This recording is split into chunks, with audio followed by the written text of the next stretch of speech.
All right, well, everybody, what's up? Welcome back to the channel. So today's a little shill too, but as you guys know, and I promise you that I never really shill for things that I'm not interested in. Trust me, I get a ton of these emails.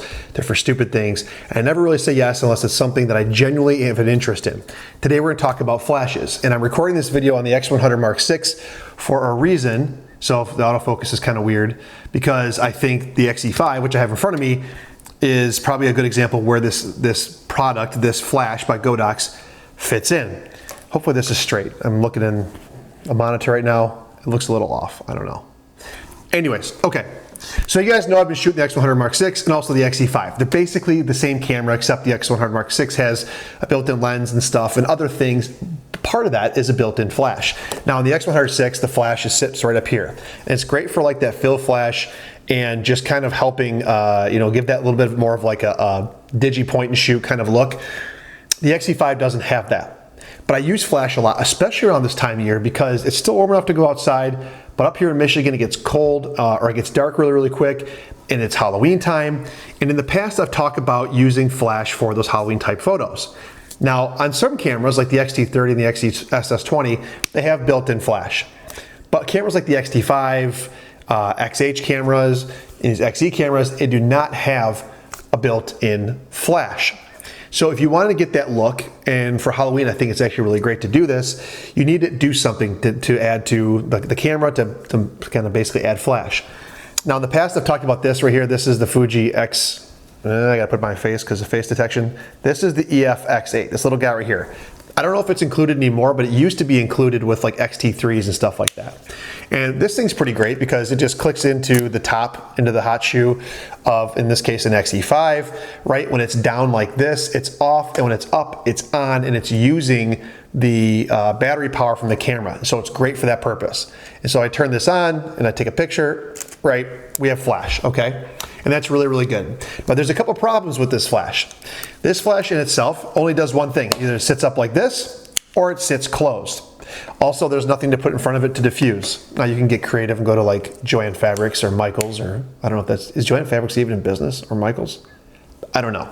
And you can add something to like change and soften this, but it kind of all is what it is. But what's great about it is it gets up off the top of the camera, it's up over the lens, and you kind of get that like nostalgic fill flash look, okay? But it's not a perfect solution, especially if you want to do something like bouncing flash. The other option is to go get yourself a legit flash, something like this. This is a Godox TT350F. I use this for weddings, I use it for portraits, I use it for a bunch of stuff. This is just a cheap one. They have bigger, better ones. It is battery powered with 2 AA batteries on the side, if you guys can see that. But this is okay. You can definitely use this. And let me see if I can get this loosened up here. All right, so if you add this bad boy to the top of your camera, tighten this thing down a little bit, lock it up, it looks a lot like this, right? And so if you see this, it's a huge now footprint. But what's great about it is it obviously can do this and shoot more direct. You can put it up like this so it can bounce. You can swivel it, so if you want to go to the side. You can control all your settings right here on the back. But this is kind of like, I don't know, it's a little bit overkill, maybe a little bit. And so, although this is a much better solution, aesthetically it's not as pleasing or as compact or portable as something like this EF-X8. That's where this Godox iT20 comes into play. See if I can get this to focus on the iT20 right here. There we go. It looks like this. It's just this, Fuji. There we go. It's just this little guy right here. It clicks right into the hot shoe, right? It's got some controls on the side, and it's got a screen in the back that I have right here. Let me take this flash off the top of my XE5 and pop this bad boy on. And it looks like this, okay?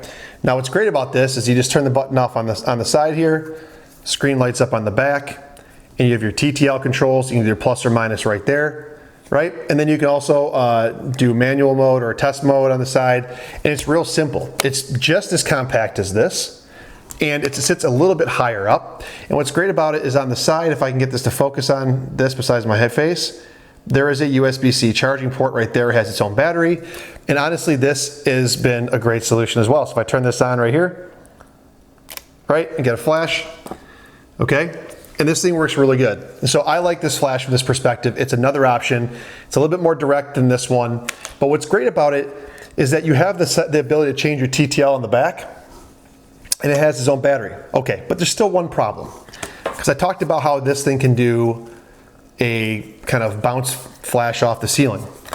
Well, that's where the second piece comes in. They have this thing called a TR, and this is F. This is like a riser, if I can get this to focus right here. Okay, and how this works, it has pins on the bottom as well, is it goes into the top of your camera. All right, so you lock it in just like this, and then you lock in the flash originally. Now, I would argue that this starts to get a little bit tall, close to this, but still it's much smaller if you compare that, right? And when you stand this thing up, you're probably at the same overall height as this. And what this gives you the ability to do is you can still tilt it like this. You can still do a tilt flash on this thing. So if you wanted to take a picture, but you wanted to tilt it up, right, you're good to go that way. So this has been a really interesting kind of, I guess, testing for me a little bit, because I like the fact that I can still keep it smaller and compact, and I can tilt it if I want to, like this, and put a little bounce flash, or I can take this riser off and make it small. The only thing I've really had a problem with this is that when you have it set up like this, it's really no different than this being fully extended. Or, I don't know, I mean, yeah, this is bigger, but like, is this that much smaller? That's kind of been my only complaint about it so far. And so overall, I feel like this is a pretty good solution to kind of having a two-piece setup where if you don't want it to be big, you can take this riser off and you can pop this thing on top and have a good fill flash. I think it's a bit more powerful than this EFX8. I don't know the actual ratings, but I feel like it's brighter and you can change the TTL settings right here on the side. But if you also wanted to make it like a fill flash, or I'm sorry, a bounce flash, you can put this riser on it and tilt it like this and have a little bit more functionality. And so it's kind of like this two-piece setup that works really, really well, okay? So there's the riser, and then there's the actual flash itself. Now, included in the bag, and I'll go back to this setup right here. So it looks like this. Included in the bag is the charger for the USB-C, which is great. But then it comes with 3 of these magnetic, let me see if I can put this right here. 3 of these magnetic diffusers, if you will. So this is like a CTO gel. One's darker, one brighter than the other, but they just stick on to the front like that. And now you can do a bit of a warmer flash if you want, right? This one's maybe a little bit less warm, okay? And then they have the diffuser built in, all right? And so that's where the advantage is over something like this.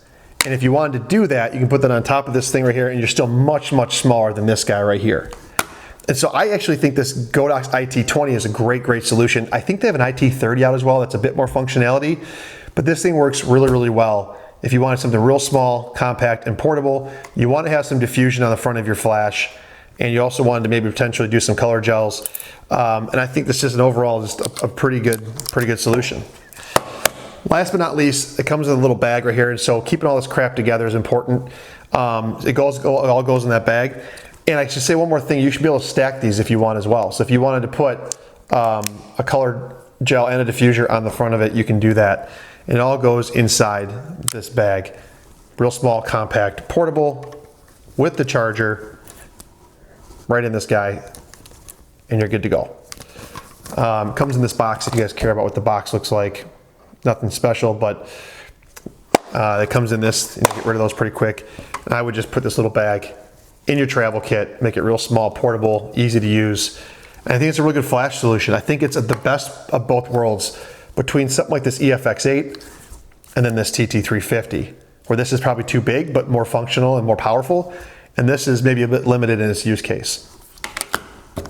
And if you want, get the riser. That way you can bounce it instead of having a direct flash in someone's eyes.